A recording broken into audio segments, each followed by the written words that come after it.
Les amis, un scandale vient d'éclater en Chine. La FIA a contraint Ferrari à retirer une innovation révolutionnaire de la SF26.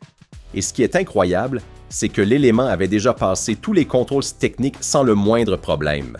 Et il y a une double mesure de jugement scandaleuse qui est en train de faire enrager les tifosi du monde entier. Parce que le moteur Mercedes en zone grise s'est accepté, tandis qu'un petit aileron qui rapporte quelques centièmes de coulomb de seconde se retrouve rejeté. Découvrons ensemble ce qui s'est vraiment passé. Mais avant de rentrer dans les détails, mettez un like, abonnez-vous et restez jusqu'à la fin. En Chine, Ferrari s'est présenté avec un package de mise à jour vraiment intéressant et révolutionnaire.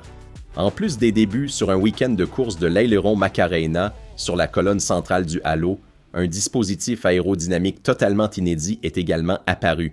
Il s'agit d'une solution jamais vue auparavant qui a attiré l'attention de tout le paddock, y compris pour les doutes liés à sa légalité, malgré le fait qu'elle ait déjà reçu le feu vert initial de la FIA.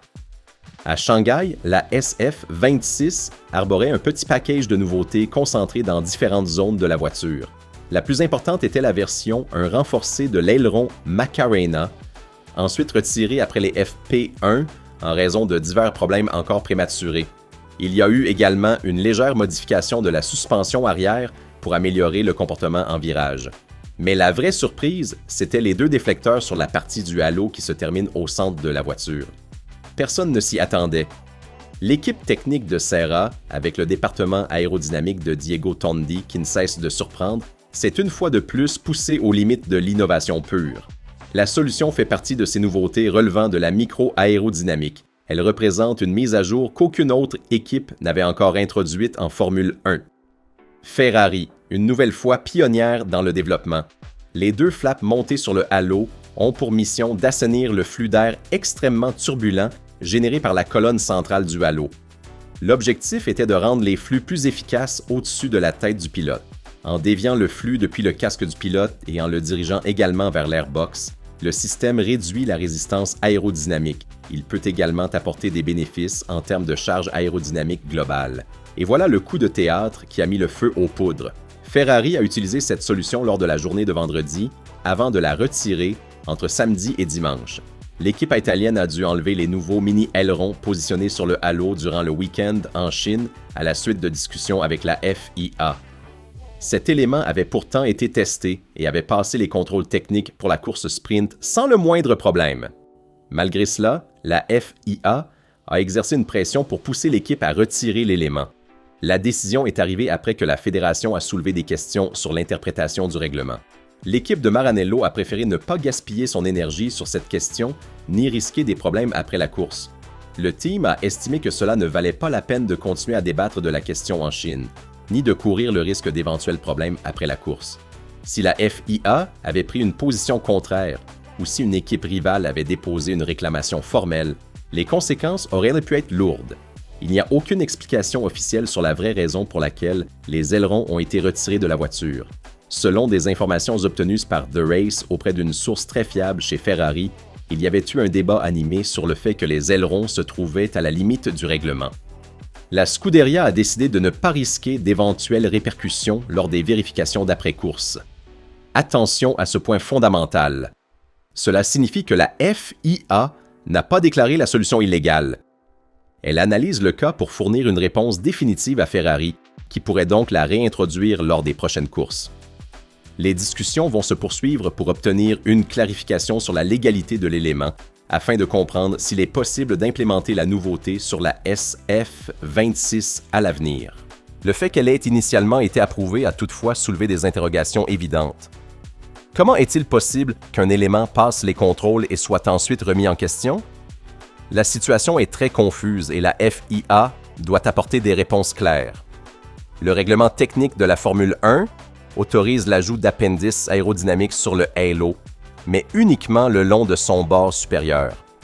L'article C 13.3 précise qu'un carénage peut être fixé à la structure de protection secondaire, avec un rayon de courbure inférieur à 2 mm et une liaison à la carrosserie avant ne dépassant pas 10 mm. La solution Ferrari semblait respecter tous ces paramètres techniques. Mais alors, pourquoi la FIA c'était l'opposé à l'innovation Ferrari. Selon la fédération, il s'agit d'une interprétation à la limite du règlement technique. La principale préoccupation de la FIA porte sur la possibilité que les équipes rivales puissent copier la solution Ferrari ou développer des solutions encore plus extrêmes et agressives dans cette zone du halo. Si la FIA approuvait définitivement le projet Ferrari, d'autres équipes proposeraient des solutions encore plus extravagantes dans cette zone. La fédération craint également que des solutions similaires compromettent sur la visibilité du pilote, d'où une approche délibérément plus prudente et conservatrice. Le gain estimé de ce nouvel aileron aurait été marginal, quelques centièmes de seconde. Ferrari a choisi la prudence. Risquer une disqualification ou une pénalité lourde pour un avantage aussi limité sur un seul week-end n'avait tout simplement pas de sens. Mais le mérite revient tout de même à Ferrari d'avoir une nouvelle fois identifié une solution innovante et créative. Le département aérodynamique de Tondi a démontré sa capacité à capter l'attention de tout le paddock avec des idées aux limites du règlement. L'école italienne de l'aérodynamique reste parmi les meilleures au monde. Et voilà la question qui fait le plus parler et qui met hors d'eux tous les tifosi Ferrari dans le monde entier. Il n'est pas encore totalement clair ce qui a poussé la FIA à s'intéresser à la question avant les qualifications, étant donné que les monoplaces avaient passé les contrôles après le sprint. Il y a une possibilité concrète qu'une équipe adverse ait soulevé des doutes auprès de la FIA en présentant une interprétation différente de la légalité de l'élément. Mais franchement, cette double mesure de jugement de la fédération prête vraiment à sourire. On donne le feu vert à un moteur Mercedes également, en zone grise du règlement, avec ce fameux rapport de compression débattu pendant des mois. Tandis qu'un appendice aérodynamique qui apporte un gain de quelques centièmes se retrouve rejeté, même après avoir déjà été approuvé lors des contrôles techniques. Comment expliquer une telle incohérence flagrante? La FIA doit des réponses. Les lacunes réglementaires en Formule 1 restent nombreuses et il est impossible pour la fédération de toutes les combler. Les ingénieurs parviennent souvent à interpréter le règlement entre les lignes, ce qui rend parfois vain le travail de la FIA. C'est pourquoi, même si la solution semblait potentiellement légale, la fédération semble vouloir la bloquer à titre préventif pour éviter l'ouverture d'un nouveau filon de développement lié au halo qui pourrait lui échapper dans les prochaines courses. Mais Ferrari ne capitule pas et continuera à pousser pour obtenir des réponses claires de la fédération. Si la FIA donne son accord définitif, les ailerons sur le halo pourraient revenir dès les prochaines courses du championnat. En attendant, Maranello continue de travailler sans relâche sur le développement de la SF26 sur tous les fronts. L'aileron Macarena reviendra bientôt dans une version améliorée et plus fiable. Le nouveau moteur est en développement sur le banc d'essai et pourrait faire ses débuts dès la Belgique ou Monza. L'équipe de Vasseur n'a aucune intention de se laisser arrêter par qui que ce soit et la bataille pour le championnat ne fait que commencer.